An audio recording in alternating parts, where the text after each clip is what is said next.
is acidic. ale tiež je kyslá. Whole grain rice is alkaline.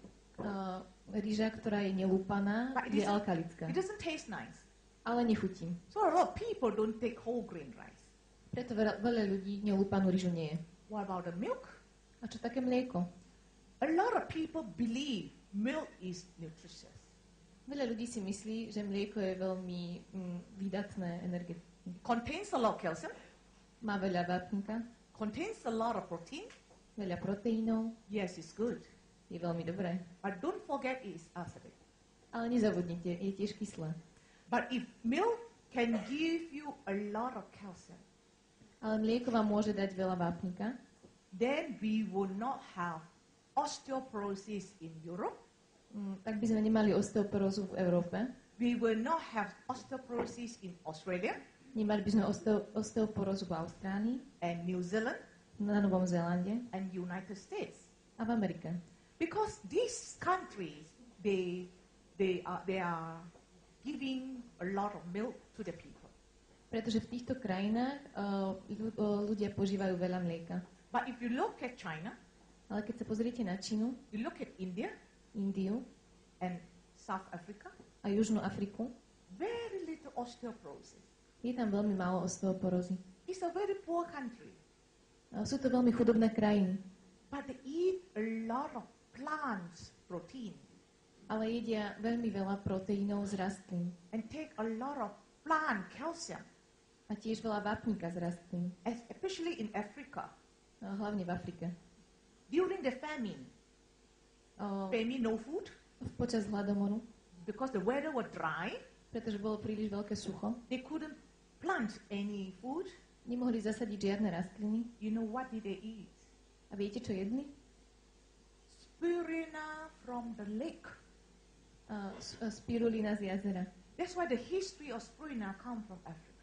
Práve preto je história pochádza z Afriky. The ladies collect spirulina and make into cakes Ženy ju zbierajú a robia z nej koláčiky. for the children, Pre deti, for the old people, pre starých ľudí. and you hardly see osteoporosis in poor countries. A veľmi ťažko tam nájdete nejakú osteoporózu v týchto chudobných krajinách. Therefore, milk is very acidic, Preto mlieko je veľmi kyslé, because when your body is acidic, pretože ak naše telo je prekyselené, your body will try to balance the pH in the body, telo sa bude snažiť vyrovnať pH v organizme and you drain calcium.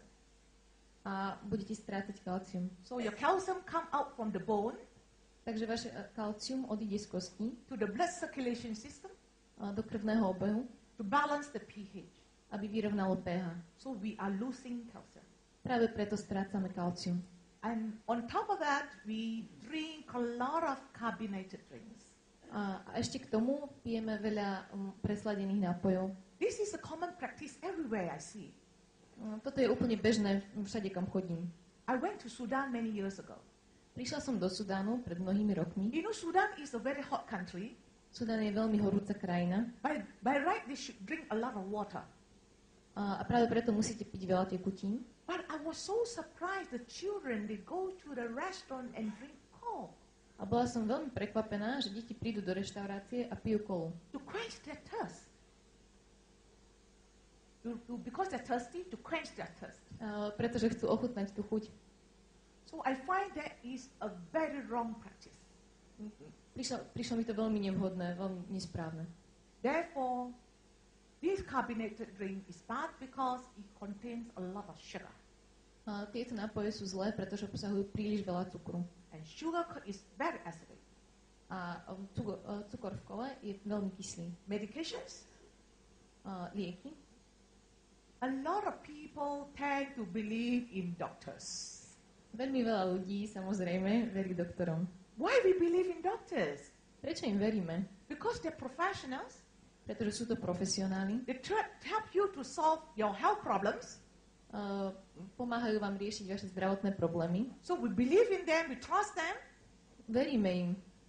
So when you have a headache, you go to the doctor. Takže ak máte napríklad bolesť hlavy, idete k doktorovi. And doctor give you a pill to stop your headache. A doktor vám dá tabletku, aby zastavil vašu bolesť. Then you're so thankful to the doctor. A ste mu samozrejme veľmi vďační. So therefore, every pill that doctor give you, Až na to, že každá tabletka, ktorú vám doktor dá, you will take it. zjete ju, even the antibiotic has to be taken at 12 o'clock midnight. You will get up and swallow the antibiotics. a dokonca až tak, že v noci sa zobudíte kvôli tomu, aby ste si dali antibiotikum. Yesterday, I was in the place, have A seminar, a lady with full of pills.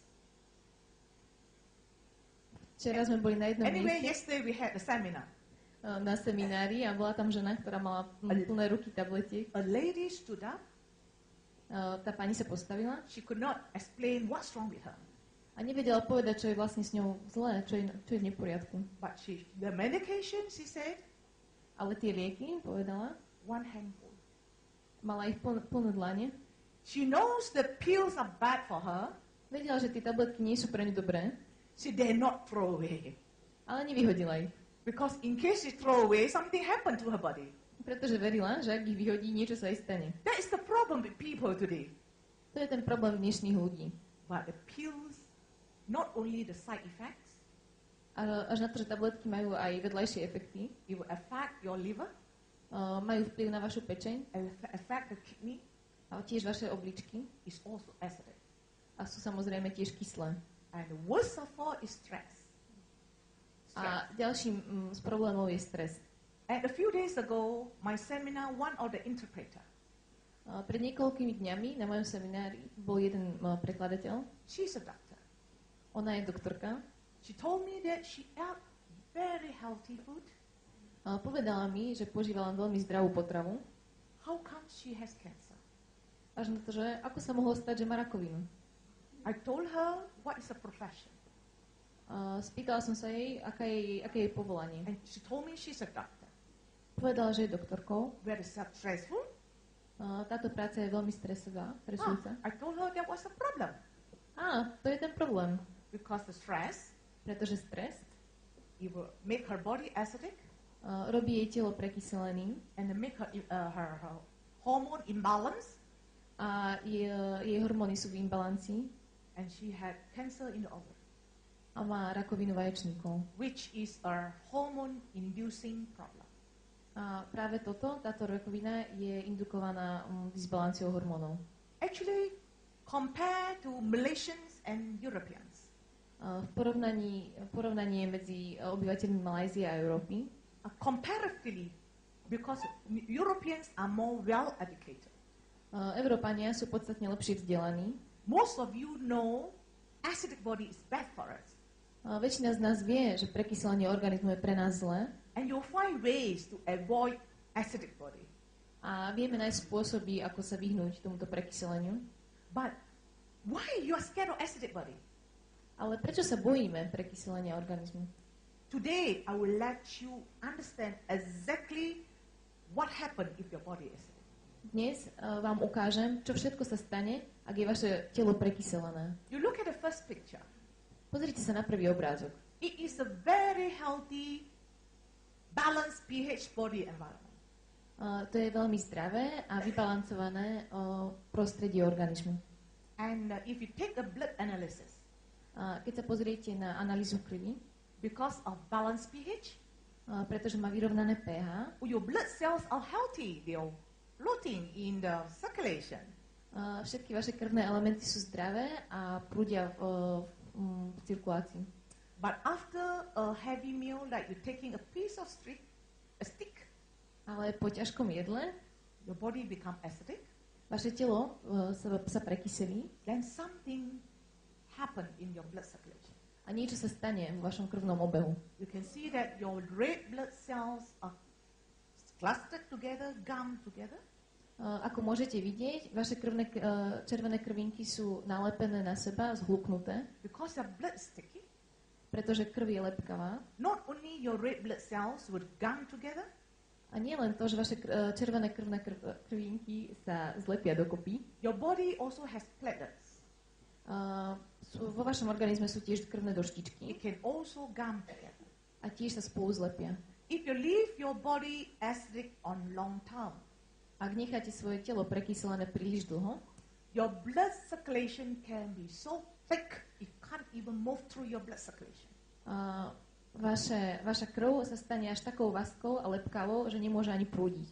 When your blood environment is sticky, Ak je vaše krvné prostredie lepkavé, what will happen? čo sa stane? It will settle in the inner side of your blood vessels. Zostane nalepená vo vnútri vašich krvných ciel. And what about the small blood vessels?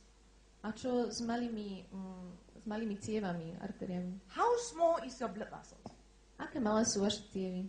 You touch your hair. Ako váš vlas?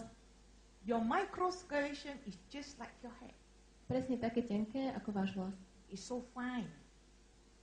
Sú veľmi krehké. So when your blood is thick, Takže ak vaša krv je lepkavá, it's clogged at your small blood vessels. zalepí vaše kapiláry. And what happened?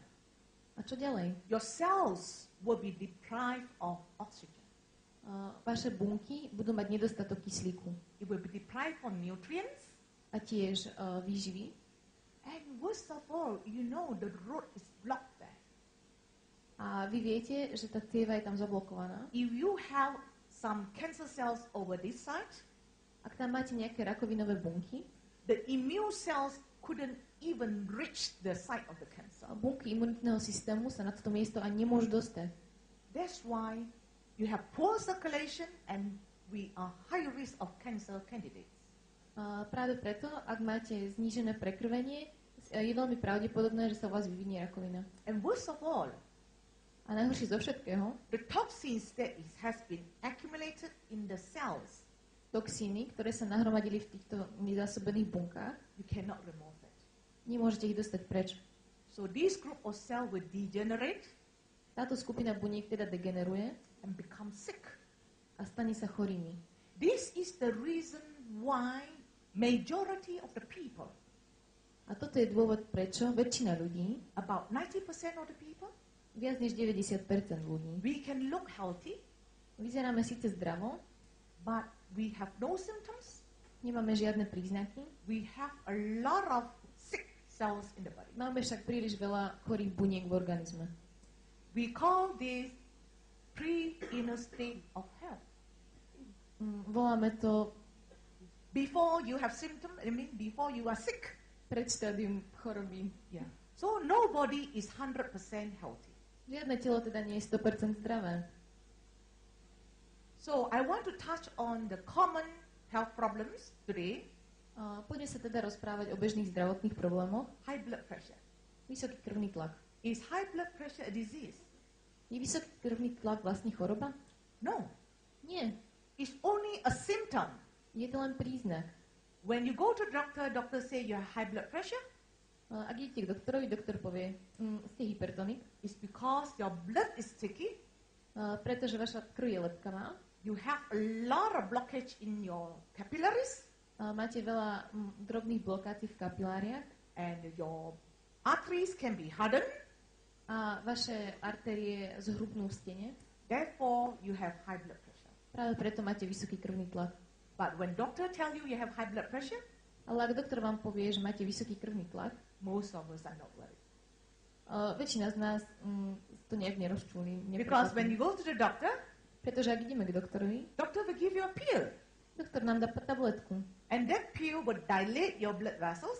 Táto tabletka rozšíri vaše cievy Then your blood pressure will drop. a krvný tlak klesne. Then we are very happy. A potom sme veľmi šťastní. Because doctor has solved our problem. Doktor